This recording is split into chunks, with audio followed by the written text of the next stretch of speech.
Hello everyone. आज की इस वीडियो में मैं आपके साथ शेयर करूंगी हेटेरोक्रोमेटिन एंड यूक्रोमेटिन का नोट्स। ये नोट्स स्पेशली आपके सीएसआर नेट के लिए, एमएससी बीएससी 11-12 के एग्जामिनेशंस के लिए काफ़ी फ़ायदेमंद है, क्योंकि ये नोट्स इस प्रकार से रेडी है कि आप अगर एग्ज़ाम के लिए कम टाइम भी हो तो आपका जो एग्ज़ाम प्रिपरेशंस है वो काफ़ी बेस्ट होगा। चलिए देखते हैं नोट्स में क्या क्या कवर है एंड कौन कौन सा पॉइंट इंपॉर्टेंट है। सबसे पहले आता है इंट्रोडक्शंस में लिखा गया है कि न्यूक्लियस के अंदर डीएनए प्रोटीन्स मिलकर क्रोमेटिन बनाते हैं, लेकिन जो क्रोमेटिन है वो समान नहीं होता है। कुछ भाग लूजली और कुछ भाग टाइटली पैक्ड होते हैं। पैकेजिंग डिफरेंट के कारण इसे क्रोमेटिन को दो भागों में डिवाइड किया गया है। एक होता है यूक्रोमेटिन और एक होता है हेटेरोक्रोमेटिन। इसका एक्सप्लेन छोटा सा शॉर्ट में किया गया है। फिर बताया गया है कि इसका डेफिनेशंस, इसके क्रोमेटिन, यूक्रोमेटिन, हेटेरोक्रोमेटिन का डेफिनेशंस दिया गया है, शॉर्ट एंड क्लियर है। साथ ही साथ इसकी डिस्कवरी किसने की थी, इसकी खोज किसने की थी एंड कब की थी और इन्होंने क्या देखा, इसके बारे में सारा एक्सप्लेन है। केमिकल कॉम्पोजिशंस यहाँ पे इंक्लूड किया गया है, कौन कौन सा कॉम्पोजिशंस होता है। फिर नीचे आता है structural difference between euchromatin and heterochromatin, दोनों का जो डिफरेंस होता है ये सारे यहाँ पे एक्सप्लेन है टेबल फॉर्म में। ये नोट्स आपके एग्जामिनेशंस में आपके एमसीक्यू बेस्ड क्वेश्चंस के लिए काफ़ी फ़ायदेमंद है। क्रोमेटिन ऑर्गेनाइजेशंस, स्ट्रक्चरल व्यू इसका है दिया गया है, ये सारे एक्सप्लेन किए गए हैं। देन उसके बाद इम्पॉर्टेंट पॉइंट आता है टाइप्स ऑफ हेटेरोक्रोमेटिन। यहाँ पे इसके दो प्रकार होते हैं, इसका डिस्क्राइब किया गया है, साथ ही साथ इसके एग्जाम्पल के साथ ये लिखा गया है। ये जो नोट्स है वो आपकी एनसीईआरटी से बुक से भी लिया गया है, साथ ही साथ हायर कंटेंट बुक से लिया गया है। फिर आता है कॉन्स्टिट्यूटिव हेटेरोक्रोमेटिन, जिसे स्थायी हेटेरोक्रोमेटिन भी कहा जाता है। डीएनए का वो हिस्सा जो हमेशा टाइटली पैक्ड रहता है।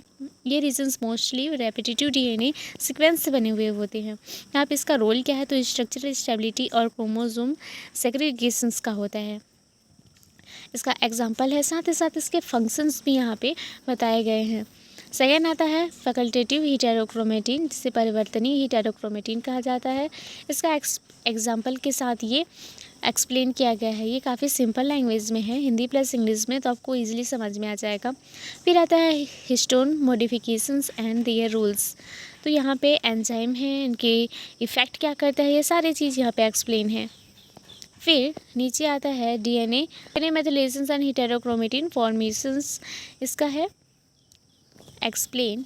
ये नोट्स जो है अगर आपको चाहिए तो आप प्लीज़ कमेंट करें या फिर डिस्क्रिप्शन में जो लिंक दिया गया है आप उसमें जाकर इजीली इसको डाउनलोड कर सकते हैं।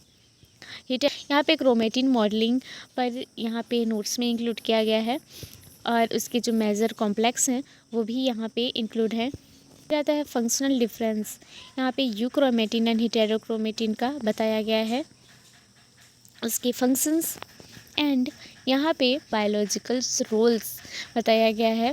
पहला आता है जीन एक्सप्रेशंस का, फिर आता है सेकंड डिफरेंशिएशन कंट्रोल, फिर आता है रेप्लिकेशंस एंड डीएनए रिपेयर्स, फिर बायोलॉजिकल रोल्स ऑफ हेटेरोक्रोमेटिन, इसका आता है structural role, gene regulations, protections of genome, positions effect, यहाँ पे सारे एक्सप्लेन है शॉर्ट सिंपल तरीके से। फिर आता है पोजिशंस इफेक्ट वेराइजेशंस, जिसे PEV भी कहते हैं, इसके डेफिनेशंस, एग्जाम्पल सब कुछ यहाँ पे एक्सप्लेन है। विजुअलाइजेशंस अंडर माइक्रोस्कोप, जिसे EM स्टडी भी कहा जाता है, इसे स्टैंडिंग टेक्निक क्या होती है, साथ ही साथ इसके ऑब्जर्वेशन सारे एक्सप्लेन है। ये कलरफुल नोट्स ये रेडी किया गया है ताकि आपको पढ़ने समझने में आसानी हो। फिर आता है क्रोमेटिन ट्रांजिशंस, डायनामिक नेचर जिसे कहा जाता है, ये सारी चीज़ लिखे गए हैं। फिर आता है एपिजेनेटिक रेगुलेशन समरी, यहाँ पे रेडी किया गया है। यहाँ पे समरी टेबल है जिसके लिए आपको क्विक रिविजन्स के लिए ये तैयार किए गए हैं। लास्ट में आता है कंक्लूजन्स। यूक्रोमेटिन हेटेरोक्रोमेटिन सेल न्यूक्लियस की दो फॉर्म है, एक फंक्शनल यूक्रोमेटिन और दूसरी प्रोटेक्टिव स्ट्रक्चरल हेटेरोक्रोमेटिन। ये दोनों मिलकर जीनोम और स्टेबिलिटी, ऑर्गेनाइजेशंस और रेगुलेशंस को मेंटेन करते हैं। यहाँ पे कुछ शॉर्ट्स में लिखा गया है कि euchromatin speaks expresses genes will heterochromatin protected silence and stabilise the genome. तो ये नोट्स जो है यूक्रोमेटिन एंड हेटेरोक्रोमेटिन के बारे में एक्सप्लेन है। अगर वीडियो पसंद आया हो, नोट्स पसंद आया हो तो लाइक सब्सक्राइब जरूर करें। एंड आपको ये नोट्स चाहिए तो प्लीज़ कमेंट करें या फिर डिस्क्रिप्शन में जो लिंक दिया गया है आप उसे इजीली डाउनलोड कर सकते हैं। Thank you so much. मिलते हैं नए वीडियो में।